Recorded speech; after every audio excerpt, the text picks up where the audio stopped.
Yes. Are you ready, Lars? Yeah, just one sec. There, I think we're ready to go. Okay. Maybe you should introduce yourself first, and then I can go. Yeah, so my name is Lars. I'm the master partner of August, and we are both graduate students in the field of business analytics at the Norwegian School of Economics.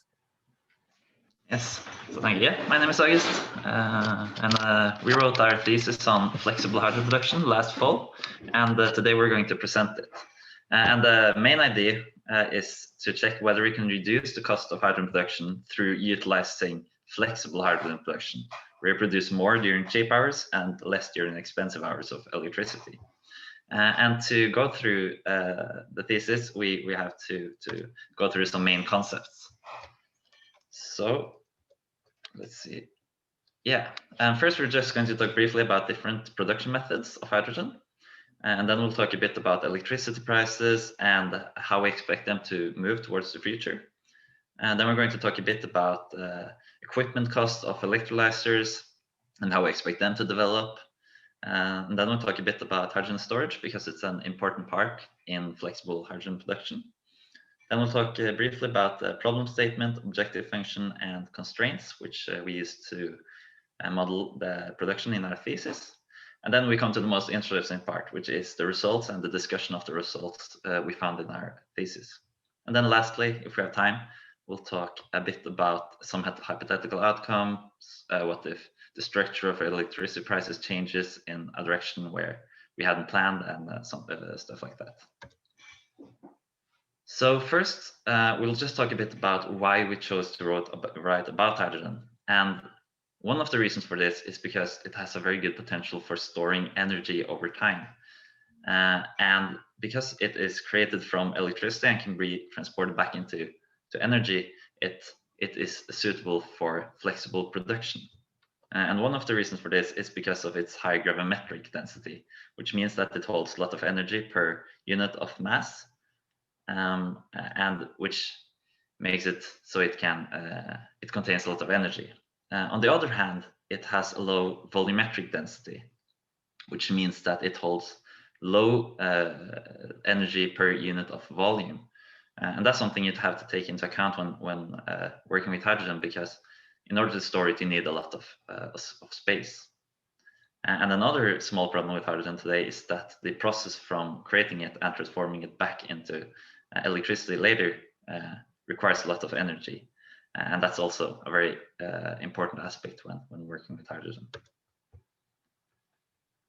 There are several ways to produce hydrogen, and we are focused on renewable sources and water splitting and electrolysis, and then alkaline water electrolysis, which is the most developed technology as of today.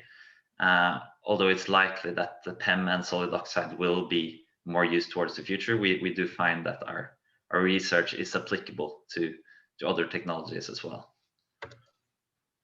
On a more general level, there's three ways of producing hydrogen. You have gray hydrogen, which is produced from fossil fuels. You have blue hydrogen, which is also hydrogen produced from fossil fuels, but with carbon capturing. So the carbon is not, or carbon dioxide is not let out into the atmosphere, rather it's stored, so it becomes clean.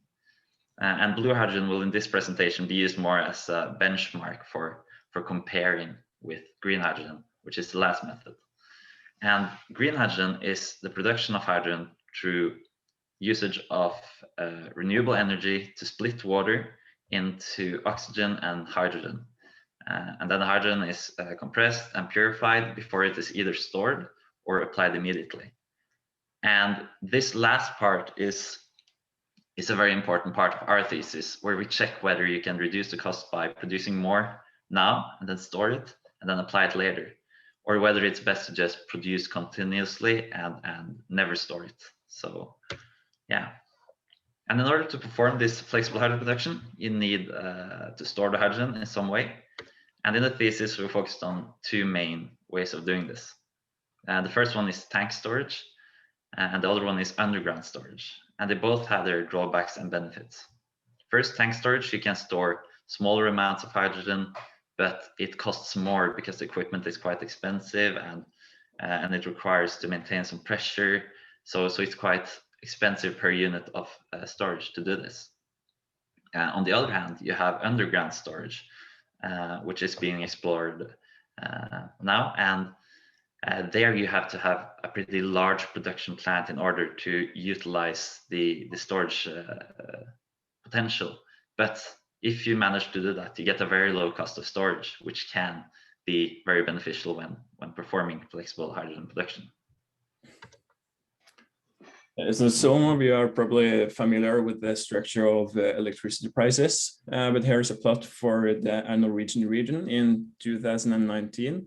So here you can see that there are some seasonalities when it comes to electricity prices. So the purple graph, for instance, is an average winter week, and the turquoise graph is an average summer week. So we can see that the electricity price is usually much larger or higher in the winter than the summer. And we also note that there are some peaks throughout even a single day. This is important to note, as the electricity is a major cost when it comes to producing hydrogen from electrolysis. So it is conceivable that we can reduce the cost of produced hydrogen if we can concentrate the production to the off-peak hours. And there is usually 2 peaks throughout a single day. The first peak occurs in the morning when people wake up, shower, and get to work, while the second peak occurs more in the afternoon when people get home from work and makes dinner and so on.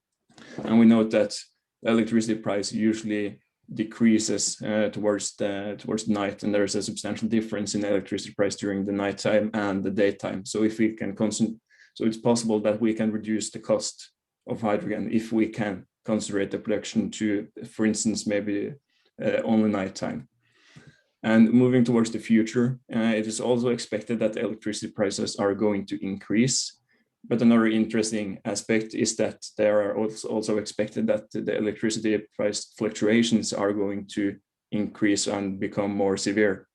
So that means that the electricity prices during the winter is going to be even more expensive than the summer prices, and the fluctuations within a single day are going to fluctuate even more. And we have already noticed some instances of even negative electricity prices during the past year or so. But to concentrate the production or if we assume a constant demand for hydrogen, we can't just stop the production during peak hours, but we still have to satisfy the demand for hydrogen. So that means that we have to invest in more equipment and more production capacity to satisfy the demand, or to produce when it's cheap and store it and then satisfy the demand when the electricity price increases. So when we move towards the future, it is expected that the investment costs for electrolyzer equipment are going to decrease. So with these two, more fluctuations and lower investment costs for electrolyzer equipment, it is an interesting aspect to explore if these savings in the electricity price from peak to bottom can exceed the necessary additional investment costs in the electrolyzer equipment needed to provide or obtain such a flexible hydrogen production. So in a way that we explore this was through mathematical optimization. So we have incorporated the capital expenditures, some cell replacement costs, some operational expenditures, and when we operate in Norway, we also operate with, or we are subject to grid fees. So the way we solve this problem is that we calculate the cost or the levelized cost of hydrogen, or the total costs for hydrogen production or a hydrogen plant, by exploring with different production capacities and different storage capacities to see which one yields the lowest production costs or the lowest total cost for hydrogen. So the production capacity and the storage capacity then sets an upper bound for how much you can produce each hour and how much you can store each hour. And the last three costs, the production costs, standby costs, and the cold starts, are solved within the optimization model, subject to the the maximum production capacity and the maximum storage capacity. Yeah, so I'm going to talk quickly about the constraints we used on the model. I won't go into any specifically, but we have some different groups of constraints that sets the limit for a model. So the first is capacity constraints, which make sure that the capacity is modeled in a realistic way, where the equipment deteriorates and is able to, and the efficiency is reduced over time. When you perform a restack, the equipment should be restored to its original capacity. And then we have some production constraints, which make sure that you never produce more than the available capacity, and you have to use this amount of energy to produce this amount of hydrogen. We also have storage and inventory balance constraints, which make sure that you never store more than the capacity you have invested in, and it makes sure that the inventory balance is right between different periods in the model. Next, we also have some equipment states that needs to be constrained because we have modeled the equipment to be able to be in 3 different states. It can either be in a production state, in a standby state, or in an idle state. And which state the equipment is in determines how the equipment works and how much energy it demands, and so on. And then lastly, we just have some non-negativity constraints. So here we have some interesting results from one of the scenarios. Here is an average production schedule from the optimization window. So if you consider a case where you have no storage and you have just the right amount of production capacity to satisfy the demand, so you produce hydrogen at the same rate throughout every single day, then in that case you would produce at the black stapled line in the plot. However, if we look at the electricity price, which is the red line, and the actual production quantity obtained from a flexible hydrogen production, we can see that when the electricity prices increase, we also halt the production quantity. So we rather satisfy the demand when in electricity peak hours through storage withdrawals that has been filled up during, for instance, the nighttime by overproducing. And this is possible because we have, in this case, the daily demand is 40 tons of hydrogen, while we have a plant that can produce 47 tons per day. And we consider a storage option of 500 tons, which is a size of a underground storage. So this gives a large room to step up and down or ramp up and down the production from the plant. And this is also considering somewhat more flexible or more fluctuating electricity prices than we have today. And here are some other results from another scenario. And here we can see the way I mentioned that we explored with the different production capacities and different storage capacities to see how an increase in either one affects the cost of hydrogen. So the difference between the LCA, the levelized cost of hydrogen here, and the production costs is that the production cost here doesn't include the investment costs. It only includes the production costs.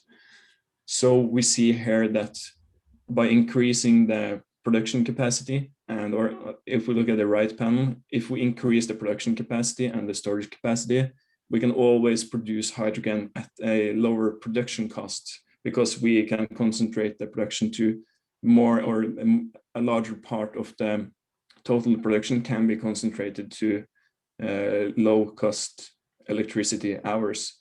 However, on the left panel, as we kind of avoid the more and more expensive hours we avoid, the saving potential between an expensive hour and a cheap hour decreases. So we will reach a point where it is not beneficial to increase the production capacity even more due to the investment costs, or the investment costs are too high, or the savings are too low. So we stop at a point where we have found the lowest LCOH at production capacity and storage capacity. So here we have some some summarized results that show that if we define excess production capacity due to the degradation profile of the equipment at 44 tons per day, we only see that it is beneficial to increase the production capacity in the long-term future when we consider underground storage. And here we have a production capacity of 47 tons. This means that at 47 tons of production capacity, we were able to yield a lower total costs than, for instance, if 50 in production capacity or 44 in production capacity. However, we note that it is always beneficial to have some storage. If we look at scenario 1, 2, 3, we see that some storage gives us the possibility to avoid the most severe peaks in electricity prices.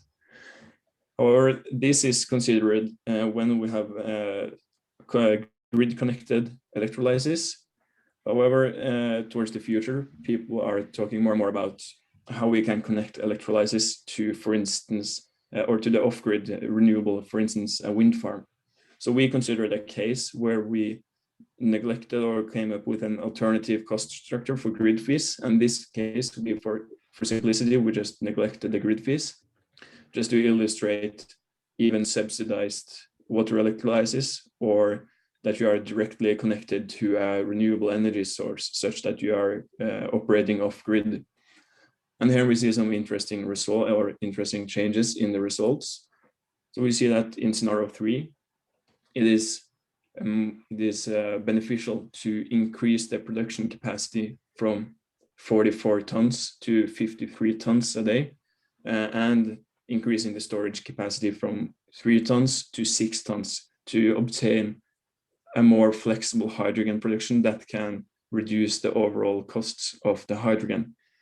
Also in scenario 5, which is the long term or with more fluctuating electricity prices and underground storage, we see that production capacity is at 60 tons per day, which is in fact the largest production capacity that we explored in the thesis. So it can be conceivable that the production capacity could be even higher than 60 tons a day.